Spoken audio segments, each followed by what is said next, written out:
Nigeria's Foreign Minister Yusuf Tuga has formally apologized to Burkina Faso following the unauthorized entry of a Nigerian military aircraft into Burkinabe airspace. The incident resulted in the detention of 11 Nigerian servicemen, triggered a diplomatic standoff, and drew a sharp response from the Alliance of Sahel States, also known as the AES. This apology, issued on Burkinabe national television, raises fundamental questions. What does this mean for Nigeria's regional authority? Has Nigeria's diplomatic influence weakened? And most importantly, how does this affect Nigeria's global image at a time of shifting geopolitical alliances? According to Nigeria's Air Force, the military aircraft was en route to Portugal when it developed a technical fault, forcing it to land unexpectedly in Burkina Faso. However, the problem was not merely the landing, it was the lack of proper oversight authorization. In today's global security climate, especially in the Sahel region, unauthorized military aircraft entering sovereign airspace is treated as a potential security threat, regardless of intention. Burkina Faso, along with Mali and Niger, interpreted this as an unfriendly act. The response was swift. Nigerian servicemen were detained. AES air forces were placed on maximum alert. Member states authorized their militaries to neutralize any aircraft violating their airspace. This is not a routine response. It reflects deep mistrust. To understand the severity of the reaction, we must understand the alliance of Sahel states, Burkina Faso, Mali, and Niger. They are governed by military regimes, and they recently withdrew from ECOWAS. The AES is increasingly aligned with Russia, and they are deeply suspicious of Western-aligned governments like Nigeria, on the other hand. Nigeria is a leading member of ECOWAS, and it maintains strategic ties with the West. Nigeria has historically positioned itself as a regional stabilizer. This ideological divide means every nation is scrutinized. In the AES worldview, Nigeria is no longer seen as a neutral neighbor, but as a potential proxy of Western interests. This context explains why a technical incident escalated into a diplomatic confrontation. Nigerian Foreign Minister Tuga traveled personally to Ouagadougou, meeting with Captain Ibrahim Traore, Burkina Faso's military leader, on a national television. Tuga stated, and I quote, "There were irregularities concerning the overflight authorizations, which was regrettable, and we apologize for these unfortunate incidents." Unquote. This was a formal public apology, not a private diplomatic note. Now, apologies in diplomacy are powerful tools. They can de-escalate tension, restore communication, prevent military confrontations, but they also send signals.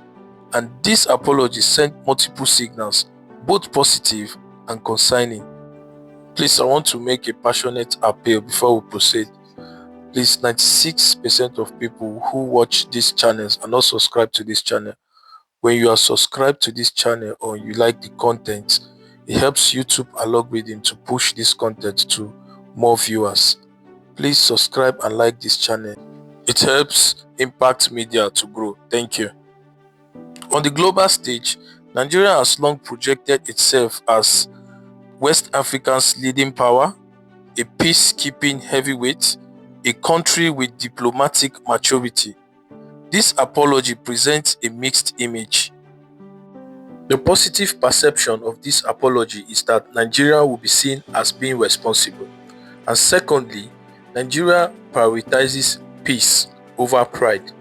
Thirdly, Nigeria respects international norms. But it comes with a negative perception too as well. It means that Nigeria appeared reactive rather than authoritative.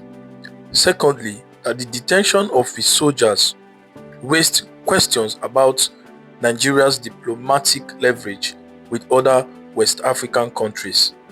Thirdly, the AES response suggested Nigeria could be challenged openly. For global observers, especially Western allies, this raises concerns about Nigeria's command and control efficiency, military coordination with diplomacy, and it also shows internal communication between defense and Nigeria's foreign policy arms. Nigeria's leadership role in West Africa has already been under strain in this Bola Ahmed Tinubu administration.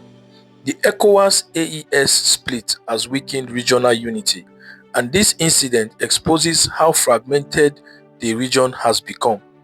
A decade ago, it would have been unthinkable for Nigerian soldiers to be detained by a neighboring state. AES countries to threaten to shoot down Nigerian aircraft. It is unthinkable. This suggests Nigeria's deterrence influence has diminished massively. Military-led states feel emboldened to challenge Nigeria. ECOWAS no longer commands universal respect, especially from the AES-led military states. That is a strategic warning in itself. The Sahel is now one of the most militarized regions in the world, with Russian-linked forces, Russian military advisors, jihadist insurgencies, drone warfare. So airspace violations are treated as potential acts of aggression. Nigeria must now recognize that old assumptions of goodwill no longer apply, and military flights require absolute procedural compliance, which means that regional trust has eroded. So any future mistake could have deadly consequences. To protect its global and regional standing, Nigeria must first strengthen military diplomatic coordination. No military flight should proceed without airtight diplomatic clearance from other West African countries. Number 2, Nigeria must rebuild Sahel relationships independently of ECOWAS. Nigeria must engage the AES states directly, not through ECOWAS alone, but as an independent country. Number 3, Nigeria must reassert strategic autonomy and must avoid being perceived as a Western proxy. It is no secret that the Sahel for Alliance states already views Nigeria as a strong ally of France. Number 4, Nigeria should project quiet strength, not silence. Apologies should be followed by firm diplomatic engagement with Burkina Faso and also other Sahel states like Niger and Mali. This incident is not a diplomatic disaster, but it is a warning shot.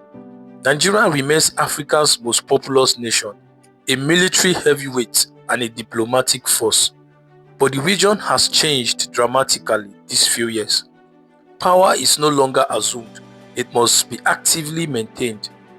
Yusuf Tugar's apology may have coded tensions, but it also signals the beginning of a new, more complex diplomatic era for Nigeria. An era where respect is negotiated, alliances are fragile, and mistakes carry global consequences. The question now is simple. Will Nigeria adapt, or will it continue to rely on past prestige?